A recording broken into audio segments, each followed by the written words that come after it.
Welcome to STV. నా పేరు శ్రావ్య. బులెటిన్లో అప్డేట్స్ చూద్దాం.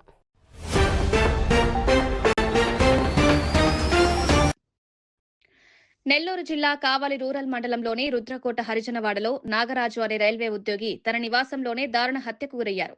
సీఐ రాజేశ్వరరావు ఘటనా స్థలానికి చేరుకుని పరిశీలించి క్లూస్ టీమ్, డాగ్ స్క్వాడ్ సాయంతో ఆధారాలు స్వీకరించారు. మృతుడి భార్య, ముగ్గురు పిల్లలు ఉన్నారని, కొంతకాలంగా భార్య ప్రకాశం జిల్లా చిన్నగంజాం తల్లిదండ్రుల వద్ద ఉంటుందని, నాగరాజు డ్యూటీ చేసుకుంటూ తన ఇంటి వద్ద ఒంటరిగా ఉంటున్నారని సీఐ హత్య వివరాలు తెలిపారు.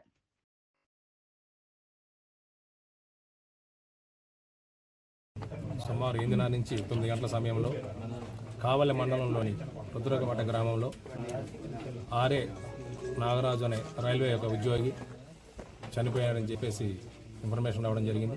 ఇమ్మీడియట్లీ మేమందరం ఇక్కడ సీన్కి రావడం జరిగింది. సీన్కి వచ్చిన తర్వాత ఇక్కడ చూస్తే ఆర్ఏ నాగరాజు హాల్లో చనిపోయి ఉన్నాడు సస్పిషియస్ నేచర్లో.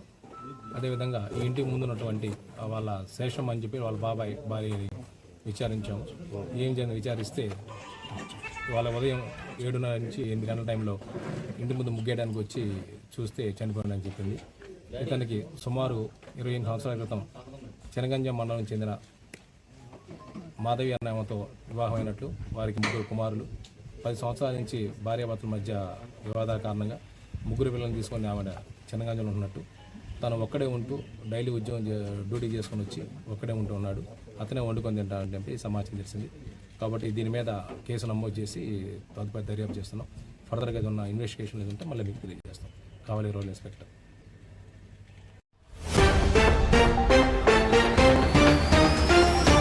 నెల్లూరు జిల్లా బిట్రగుంట విశ్వనాథరావుపేటలో భార్యపై భర్త కత్తితో దాడి చేశాడని కావలి డీఎస్పీ పి శ్రీధర్ పేరు తెలిపారు. డీఎస్పీ కార్యాలయంలో మీడియా సమావేశంలో మాట్లాడుతూ బిట్రగుంట రైల్వేలో లోకో పైలట్ గా పనిచేస్తున్న గుంజి వెంకట శేషారావు సోషల్ మీడియాలో పరిచయమైన కరుణతో కలిసి 3 సంవత్సరాలుగా సహజీవనం చేస్తున్నారన్నారు. గత రాత్రి గొడవలో శేషారావు కత్తితో కరణమిడపై శరీరంపై దాడి చేశారని డీఎస్పీ ఘటనా వివరాలు తెలిపారు.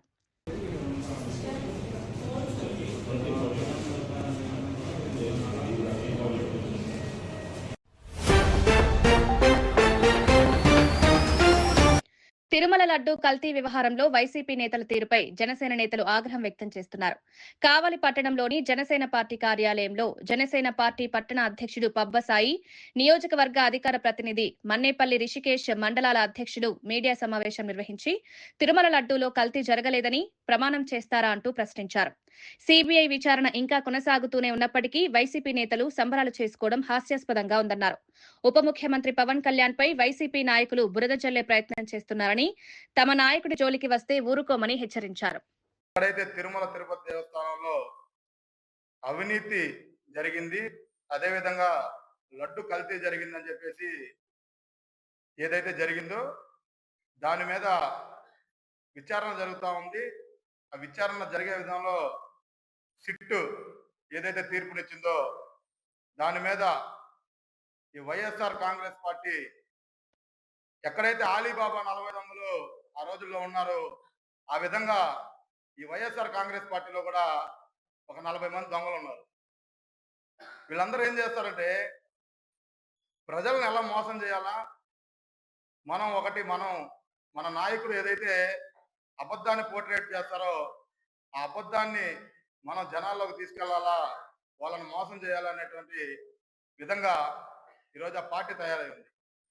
దానిలో భాగంగానే ఒక అబద్ధమైనటువంటి ఒక విషయాన్ని తీసుకొచ్చి లడ్డులో కల్తీ జరగలేదు అనేటువంటి ఒక ప్రచారాన్ని తీసుకొచ్చి జనాల్లో చూపించాలనేటువంటి ప్రయత్నం చేస్తా ఉన్నారు. దానిలో భాగంగా కావలి నియోజకవర్గంలో నిన్న ప్రెస్ మీట్ పెట్టి క్షమాపణల గురించి వైఎస్ఆర్ కాంగ్రెస్ పార్టీ వాళ్ళు మాట్లాడితే నవ్వొస్తా ఉంది. ఎందుకంటే సిట్టు పేర్కొన్న అంశాలు ఏంది? ఈరోజు లడ్డులో కల్తీ జరిగింది, అది వాస్తవం అని సిట్టు చెప్పింది. కల్తీ ఎక్కడ జరిగింది అంటే ఆవు కొవ్వు కాదు కానీ అసలు పాలు నెయ్యే లేదు, దీనిలో వేరేదేదో కలుస్తుంది అని చెప్పేసి సిట్టు ఈరోజు సిట్టు కోర్టులో చెప్పిందంటే దానికి అర్థం ఏంది? అంటే పాలు కలపకుండా నెయ్యి కలపకుండా ఒక లడ్డు తయారు చేశారంటే దానికి అర్థం ఏంది? ఏదో కలిసిందనే కదా. దాన్ని ఎందుకు డైవర్ట్ చేయాలనుకుంటా ఉన్నారు? ఎందుకంటే వైఎస్ఆర్ కాంగ్రెస్ పార్టీ అధ్యక్షుడు జగన్మోహన్ రెడ్డి అనేవాడు ఏ విధంగా తయారై ఉన్నాడంటే దేవుళ్ళందరినీ కూడా కించపరిచే విధంగా తయారై ఉన్నాడు.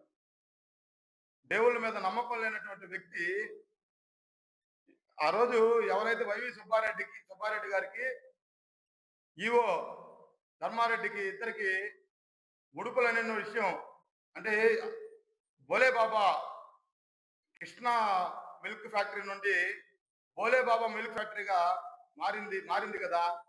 అప్పుడు టెండర్లు వేసినప్పుడు ఈ టెండర్లలో డబ్బులన్నీ కూడా సుబ్బారెడ్డి గారు తీసుకున్నారన్న ఆరోపణలో ఉన్నప్పుడు తీసుకున్నారని నిరూపణ జరిగేదా కూడా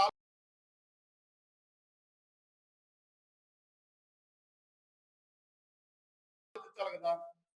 అవన్నీ కాకుండా జనాలను మోసం చేయాలా, ఏదో పవన్ కళ్యాణ్ సనాతన ధర్మం గురించి మాట్లాడుతున్నాడు, మనం ఆయన్ని బ్లేమ్ చేసి క్షమాపణ చెప్పించాలనే విధంగా చూస్తా ఉన్నారు. అసలు క్షమాపణ ఈరోజు దైవ భక్తి ఉండేటువంటి వ్యక్తి, దేవుణ్ణి నమ్మేటువంటి వ్యక్తి, హిందూ సమాజాన్ని ముందుకు తీసుకెళ్లాల్సిన వ్యక్తి పవన్ కళ్యాణ్ గారు.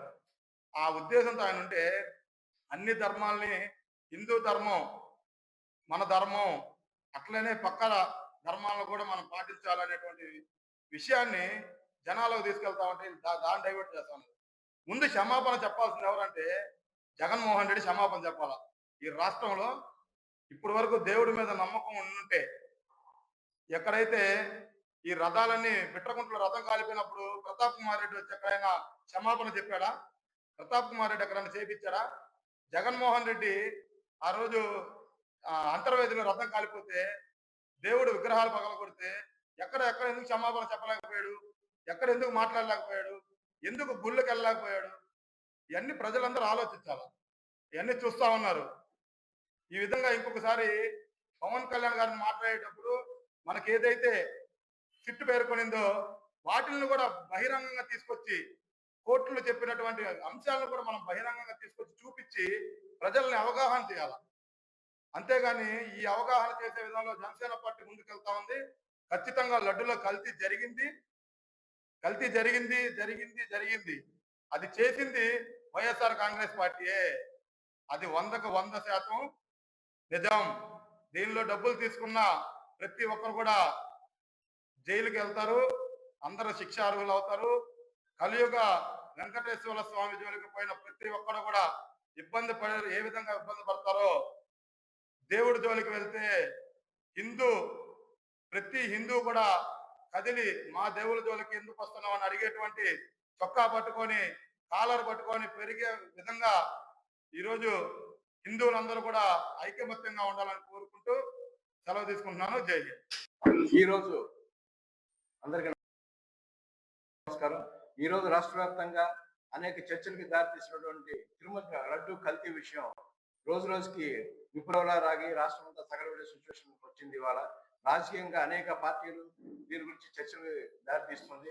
ప్రజల్ని తప్పుదోవ పట్టే విధంగా సిట్ నివేదికలో లడ్డూలో నెయ్యి కల్తీ జరిగిందన్న విషయం అందరికీ తెలిసిన విషయమే. దీన్ని కూడా వాళ్ళు జీర్ణించుకోక ఈవెన్ టీటీడీ దేవస్థానం తరఫున వారు ఫ్లెక్స్ వేయడం జరిగింది. ఫ్లెక్స్ రాజకీయాలంటూ టీడీపీ మీద, జనసేన మీద, కూటమి మీద వారు నిందలు వేయడం తప్పు కాదు. అంబటి రాంబాబు గారు నోటి దూరం వల్ల ఇవాళ జైలు పాలయ్యారు. ఆ విషయం వైసీపీ పార్టీ వాళ్ళు గ్రహించాలి. వాళ్ళ రాజకీయ ప్రస్థానం మొత్తం బూతులతోటి రాజ్యాంగం మొత్తం కలిపి ఇబ్బంది పడే విధంగా వాళ్ళ ప్రవర్తన ఉంది. ప్రజలు వారికి 11 సీట్లతో బుద్ధి చెప్పినప్పటికీ కూడా వారి నోటి దూరం ఇంకా తగ్గట్లేదు. ముందుగా వాళ్ళు గమనించుకోవాల్సిన విషయం ఏంటంటే తిరుపతి దేవస్థానం ఒక ప్రజలందరికీ సంబంధించిన విషయం. దీన్ని పార్టీలకి, రాజకీయాలకు అతీతంగా చూడాలన్న విషయం వాళ్ళు గ్రహించాలి.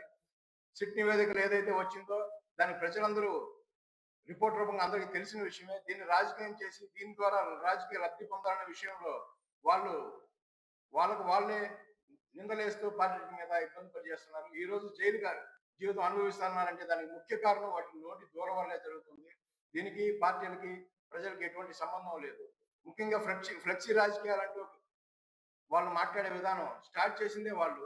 ఇవాళ జనసేన పార్టీలో జనసేన పార్టీ బాధితులు చాలా మంది ఉన్నారు. యాక్చువల్ గా కావలి నియోజకవర్గంలో ఫ్లెక్సీలు వేసి 18 మంది అమాయకుల మీద కేసులు పెట్టించి ఫ్లెక్సీ రాజకీయాలు, వివాదాలకు దారితీసిన పార్టీయే వైఎస్ఆర్సీపీ పార్టీ. వాళ్ళకి రాజకీయాలు చేయడం కంటే ప్రజల్ని తప్పుదోవ పట్టించే ఉద్దేశంతో ఎక్కువగా రాజకీయం చేశారు. ముందు ఇటువంటి జనసేన పార్టీ సహించదు. ముందు వాళ్ళకి గ్రహించాల్సిన విషయం, పార్టీని ఏ విధంగా డెవలప్ చేసుకోవాలన్నది ఆలోచించాల్సింది పోయి ఇలాంటి తప్పుడు రాజకీయాలు చేస్తూ ప్రజలను తప్పుదోవ పట్టిస్తూ ప్రజల టైంని రాజకీయాన్ని అన్ని వృధా పాలు చేస్తున్నారు. దీన్ని జనసేన పార్టీ తరఫున మేమందరం ఖండిస్తూ సెలవు తీసుకుంటాం.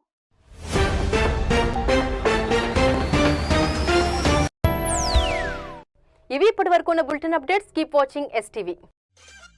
మేము చేసే వీడియోస్ మీకు నచ్చినట్లయితే లైక్ చేయండి.